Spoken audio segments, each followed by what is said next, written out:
friends. My name is Annalee, and I'm a pencil volunteer at Belmont University. This is part 3 of my 5-part reading of the first 10 chapters of The Little Prince. Chapter 5. As each day passed, I would learn, in our talk, something about the Little Prince's planet. His departure from it, his journey, the information would come very slowly, as it might chance to fall from his thoughts. It was in this way that I heard on the third day about the catastrophe of the Bobos. This time, once more, I had the sheep to thank for it. For the little prince asked me abruptly, as if seized by a grave doubt, "It is true, isn't it, that sheep eat little bushes?" "Yes, that is true." "Ah, I'm glad." I did not understand why it was so important that sheep should eat little bushes, but the little prince added, "Then it follows that they also eat Bobos?" I pointed out to the little prince that Bobos were not little bushes, but on the contrary, trees as big as castles, and that even if he took a whole herd of elephants away with him, the herd would not eat up one single Bobob. The idea of the herd of elephants made the little prince laugh. "We would have to put them on top of the other," he said. He made a wise comment. Before they grow so big, the Bobobs start out by being little. "That is strictly correct," I said. "But why do you want the sheep to eat the little Bobobs?" He answered me at once, "Oh, come, come," as if he were speaking of something that was self-evident, and I was obliged to make a great mental effort to solve this problem without any assistance. Indeed, as I learned, there were on the planet where the little prince lived, as on all planets, good plants and bad plants. In consequence, there were good seeds from good plants and bad seeds from bad plants. But seeds are invisible.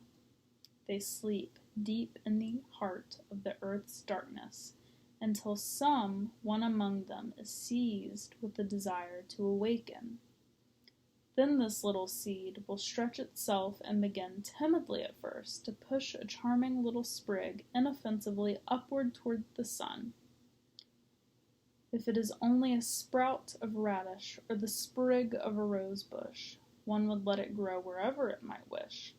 But when it is a bad plant, one must destroy it as soon as possible, the very first instant that one recognizes it. Now, there were some terrible seeds on the planet that was the home of the little prince, and these were the seeds of the Bobob. The soil of the planet was infested with them. A Bobob is something you will never be able to get rid of if you attend to it too late. It spreads over the entire planet. It bores clear through it with its roots. And if the planet is too small and the Bobobs are too many, they split in it pieces. "It is a question of discipline," the little prince said to me later on. "When you've finished your own toilet in the morning, then it is time to attend to the toilet of your planet. Just so, with the greatest care, you must see to it that you pull up regularly all the Bobobs at the very first moment when they can be distinguished from the rose bushes, which they resemble so closely in their earliest youth. It is very tedious work," the little prince added, "but very easy." And one day he said to me, "You ought to make a beautiful drawing so that the children where you live can see exactly how all of this is. That would be very useful to them if they were to travel some day. Sometimes there is no harm in putting off a piece of work until another day. But when it is a matter of Bobobs, that always means a catastrophe. I knew a planet that was inhabited by a lazy man. He neglected 3 little bushes. So, as the little prince described it to me, I have made a drawing of that planet. I do not much like to take the tone of a moralist, But the danger of the Bobos is so little understood, and such considerable risk would be run by anyone who might get lost on an asteroid, that for once I am breaking through my reserve. Children, I say plainly, watch out for the Bobos. My friend, like myself, have been skirting this danger for a long time without ever knowing it, and so it is for them that I have worked so hard over this drawing. The lesson which I pass on by this means, it worth all the trouble it has cost me. Perhaps you will ask me, why there are no other drawings in this book as magnificent and impressive as this drawing of the Bobos? The reply is simple. I have tried, but with the others, I have not been successful. When I made the drawing of the Bobos, I was carried beyond myself by the inspiring force of urgent necessity. Chapter 6. Oh, little prince, bit by bit, I came to understand the secrets of your sad little life.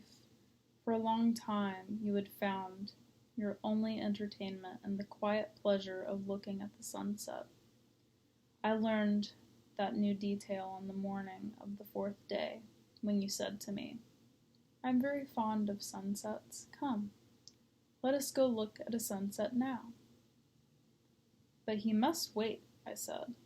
Wait? For what? For the sunset. We must wait until it is time. At first you seemed to be very much surprised, and then you laughed to yourself. You said to me, I am always thinking that I am at home. Just so, everybody knows that when it is noon in the United States of America, the sun is setting over France. If you could fly to France in 1 minute, you could go straight into the sunset, right from noon. Unfortunately, France is too far away for that. But on your tiny planet, my little prince, all you need to do is move your chair a few steps. You can see the day end and the twilight falling whenever you like. One day, you said to me, I saw the sunset 44 times. And a little later you added, you know, one loves the sunset when one is so sad.